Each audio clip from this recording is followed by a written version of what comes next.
Hello everyone and welcome back to Trade Stars Cricket Diaries episode 4 by Cricket Cult. I'm Lakshay Malhotra and I have with me Siddharth. And in the last episode we discussed the Trade Stars most valuable assets for 4 teams: the Delhi Capitals, the Punjab Kings, Royal Challengers from Bangalore and the Mumbai Indians. And today we'll be discussing the remaining 4 teams and their Trade Stars most valuable assets. But before we get down to those teams, I think we're all excited about the Sri Lanka tour. Although we don't know exactly what the team is going to be, but we're all looking forward to go on our Trade Stars app and pick our favorite players and make our investments for that tour. Siddharth, who are you most excited about? What was that one fantasy stock that you are going to pick for the Sri Lanka tour? So I'm going to go straight away on my Trade Stars app, and the fantasy stock that I am going to pick is Sanju Samson, because he's an interesting one. Sanju Samson has for years now been marked as someone to look out for, a potential asset for Indian cricket, not just any team he plays for, but specifically Indian cricket. People like Rahul Dravid have invested in him, Personal Capital, Kerala Cricket Association has made him captain, they have invested in him. Rajasthan Royals now have made him captain, they see potential in him. And of course the BCCI looks at him as a sure shot asset in the future, and I hope he does well, because till now he's promised more than he's delivered. He's more or less been an underperforming asset in the larger scheme of things for as far as Indian cricket is concerned, but I feel like now is his time, and that is the beauty of Trade Stars platform also, because it is different from any other fantasy that we have right now in India, where you here in Trade Stars, the market forces of demand and supply, they ascertain a price of a player's stock. So if Sanju Samson performs well, and mind you, this is also an India tour, this is not an India A tour, I'm sure many people are going to invest in his stock, and there'll be more demand, his price will go up, and I stand to gain, Lakshay. Definitely. I think everyone will be looking forward to Sanju Samson and his performance, and the Indian cricket team and how they perform. But because you brought up Sanju Samson, let's get down to our first team, which is the Rajasthan Royals. Who do you think are the Trade Stars' most valuable assets for the Rajasthan Royals, who have been these players who have performed for them over the years? So Lakshay, it's interesting. Even though I said that Sanju Samson has been an underperforming asset, but that is from a larger scheme of things, like from the Indian cricket point of view. But if you just purely look at Rajasthan Royals, like I said last time, there are 2 types of players: one who make the IPL, and the other who have been made by the IPL. So what I mean by that is there are big brands players like the Dhonis and the Kohlis and the Rohits and the De Villiers, who have helped enhance the brand value of IPL, and they've helped in IPL become the product that it has, the beast that it has. But there are also other players whose IPL performance has expedited their own journey, so Sanju Samson is definitely one of them. Today, the fact that you and me are discussing about Sanju Samson being a potential asset for Indian cricket is not largely, but major part of it is because of Rajasthan Royals. You can't deny their role. Now, if you're talking about Rajasthan Royals and their glorious first season, their legacy, because they haven't really won after that, you cannot miss the MVP of season 1, Shane Watson. He was the man of the tournament. And, if you take your mind back to 2007, 2008, Shane Watson was in the periphery of the Australian team. He was not a regular feature in every 11 that they put out. Because of that brilliant season, the Australian selectors also, realized his actual worth and value and what he brings to the table. He was a lower order batsman who was more of a bowler. And then Shane Watson changed it around for him, for himself also, and for Australian cricket. He helped them win a Champions Trophy. He was a successful opener for them, even in Test cricket. So definitely Shane Watson. And Yusuf Pathan. Again, he did open in the final in the 2007 T20 World Cup, but that was only because Virender Sehwag was injured. So he wasn't a regular feature in the Indian team because of his brilliant performances. And I remember that one 36 or 35 ball 100 against the Mumbai Indians, actually, in the second season in South Africa, where after that he won a place in the World Cup winning team in 2011. He was a part of that squad.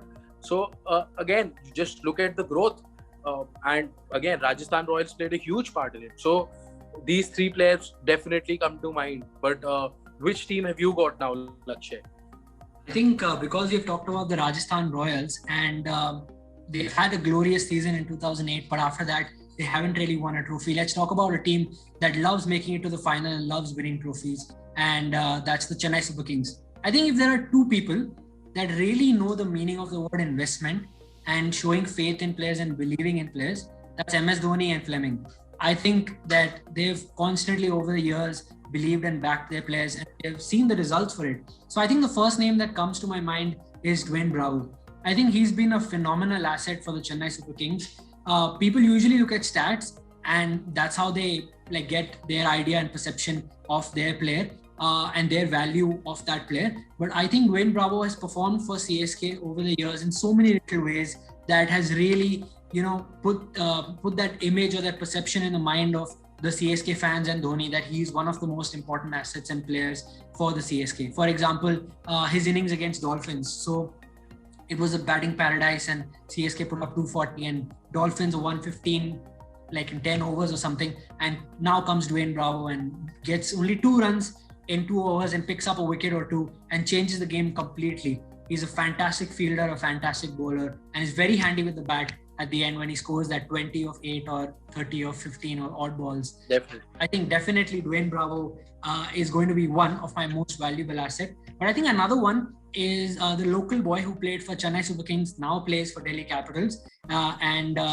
that's Ashwin. I think the thing about Ashwin is that MS Dhoni used him very smartly. So we know that Chennai plays half of their games at home, and so Ashwin at home is very dangerous. And in the past, when he played for Chennai, we've seen that he was an outstanding bowler for them, because every time he came on the ball, he picked up a wicket or 2, and he really put pressure on the opposition. We know his economy rate has been phenomenal in the IPL, and even the stats show that of 6.8, 6.9 economy. So I think Ashwin's been that core of CSK in the past that helped them win on spinning tracks, that helped MS Dhoni lift that trophy or reach the final. And I think another player, this time I'm not going to go with a bowler or an all-rounder. This time I'm going to go with a batsman. I think it's Murali Vijay. I think fortunes changed a lot for Murali Vijay when he performed really well for the Chennai Super Kings. I think the 100 that he scored for Chennai Super Kings really put his name out there in terms of the fact that Murali Vijay is something special. And CSK have backed Murali Vijay at the top of the order, saying that we believe that you can change the game for us at any stage. And he's performed in the knockout stages for them. And so I think that Murali Vijay has definitely been that asset that CSK have relied on in the past and really performed for them. So I think that if we're talking about the investments that CSK made smartly and got the most out of them, I think that these 3 players definitely come to my mind when it comes to the Chennai Super Kings. But there are other teams that have also made investments in terms of KKR. What do you think about KKR? They've won seasons, but they haven't really been at their best recently. And, I'll come to KKR, but one thing about Murali Vijay and Ravichandran Ashwin, I felt again, their process of playing for India was expedited because of the IPL. So we should never forget that CSK's role was crucial in them becoming India players, and they both successfully or unsuccessfully represented India in all 3 formats, right? And Ashwin is a legend, as we all know. But as you said, KKR. So KKR in the first 3 seasons and the last 3 seasons, they haven't been at their best. In fact, leading up to the 2011 IPL, they were probably last and second last successively, and they had they had lost their fans. They had lost because they had to make the hard decision of letting go the son of the soil, Sourav Ganguly. So here is a team which is not performing well, which has released most of its players, which doesn't know who their captain is going to be, and they don't have the fans support. From there, one man who turned it around for them was Gautam Gambhir. Now, you can argue that Gautam Gambhir was the most expensive player in the 2011 auctions, and therefore how can he be in this list? Because as you said, Lakshay, look what happens after he leaves, and look what happens before he comes, and look at his period. So they went for Gautam Gambhir as their captain. They never had any doubt that this guy will not be our captain. So that paid beautiful returns for them. And I do personally feel that when Gautam Gambhir writes his autobiography, at least 3 chapters will be for KKR. So that's how important KKR has been in his overall market value and brand image. Then you obviously cannot, when you're talking about KKR, how can you forget Sunil Narine and Andre Russell? So Andre Russell, when he came for 60 lakh in the IPL. Look at him now. He's retained year after year. And even though he's lost his form a little bit, but he showed glimpses of his talent in that match against the Chennai Super Kings when Sam Curran got him bowled. So, he can do serious damage. And don't forget his 5-wicket haul with the ball this season. And generally, captains just call him for the 2 death overs, which is the most difficult thing to do. He ambles. It looks like he's injured. He ambles and he delivers fearsome Yorkers. Sunil Narine, probably the most impactful player in that period for KKR. He used to bowl the 6th over. He used to bowl one in the between 10 to 13, or sometimes 3 at the death, which is so difficult to do. And his batting. What about his batting when Gambhir made that decision that he opened? Do you remember that innings against RCB? Brilliant. Yes. So his value cannot be measured by just the numbers. He is one of those players who's made the IPL. The IPL is richer because of Sunil Narine rather than the other way around. So, but there was one underrated player in those 2 victories for KKR, and I feel that's Piyush Chawla. Piyush Chawla used to bowl, I think, regularly in the first 6 overs, which is never easy for a spinner, let alone a wrist spinner. But performance after performance, the numbers may not tell you the whole story, or they might even do.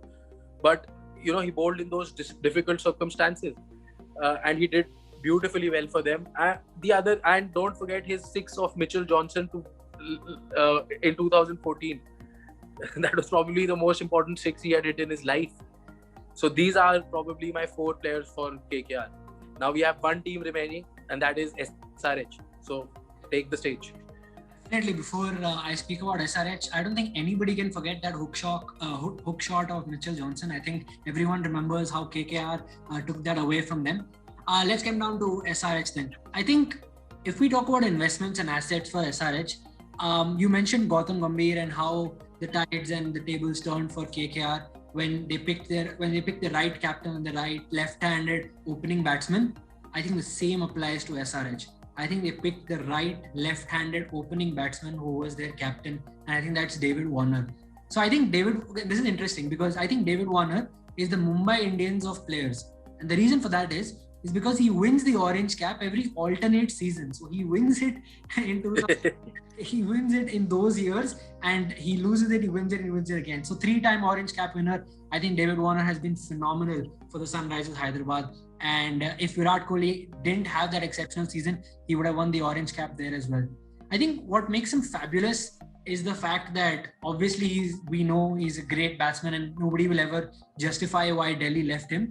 But I think he's a fabulous captain as well because he really marshals his troops very well, his batting order, his partnerships, and his bowling changes, etc. So I think David Warner is the most valuable asset for SRH, and I hope we get to see him play for SRH and not sit on the bench for them if the IPL continues this season.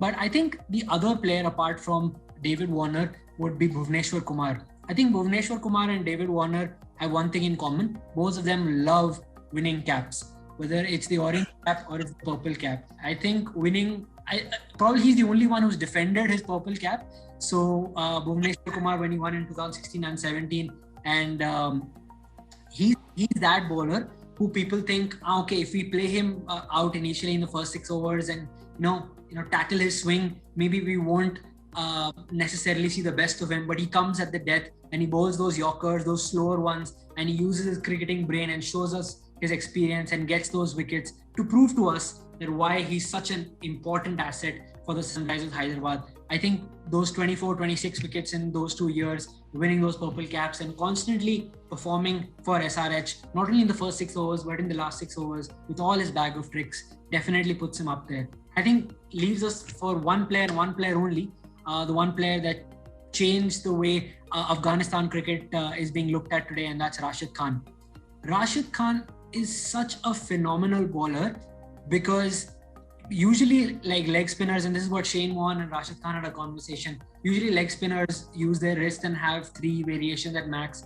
Rashid Khan has 7, 8, 9, 10. How many variations he really knows? People are looking at his video analysis and trying to figure out what he does. He spins it from his fingers, so he's much faster. People don't have time to play, and he's such an important asset that we've seen even this time that when Warner or Kane Williamson, whenever they needed a wicket, they gave the ball to Rashid Khan, and he always picked up that important and crucial wicket for them. And hopefully, like the Indian team, when they face him, they'll be able to pick him much better than they pick him in the IPL. But I think Rashid Khan has been an asset, and he's definitely been the most valuable player for the Sunrisers of Hyderabad. But those are my 3 players for the SRH. And for our 8 teams, we have these players who we think are the most valuable assets. What about you? Who do you think are the most valuable assets according to you? Drop them down in the comment section below, and keep watching Cricket Cult for more such videos and more such episodes. And there's a link in the description below. Go to head off to TradeStars and make your purchase and invest in players for the next tournaments and series, and see if your investments fruit something and give you finally the money that Siddharth talks about if he had invested in his players. We'll see you soon. Take care. Lakshay, it's just one thing I would like to add. Yeah. It's a shame that how you spoke about SRH, that how they were like Warner was treated this season. Like just my nod of disapproval. Take it away. Definitely, I feel that we're going to see him strong again. We saw him down with Steve Smith in 2018-19 phase, and now he's back again, and hopefully we'll see him come back strong and perform. But that's all from us, folks. We'll see you in the next episode. Check out the link in the description below, and take care. Goodbye, and keep following Cricket Cult. This is Lakshay, and I have with me Siddharth. Bye.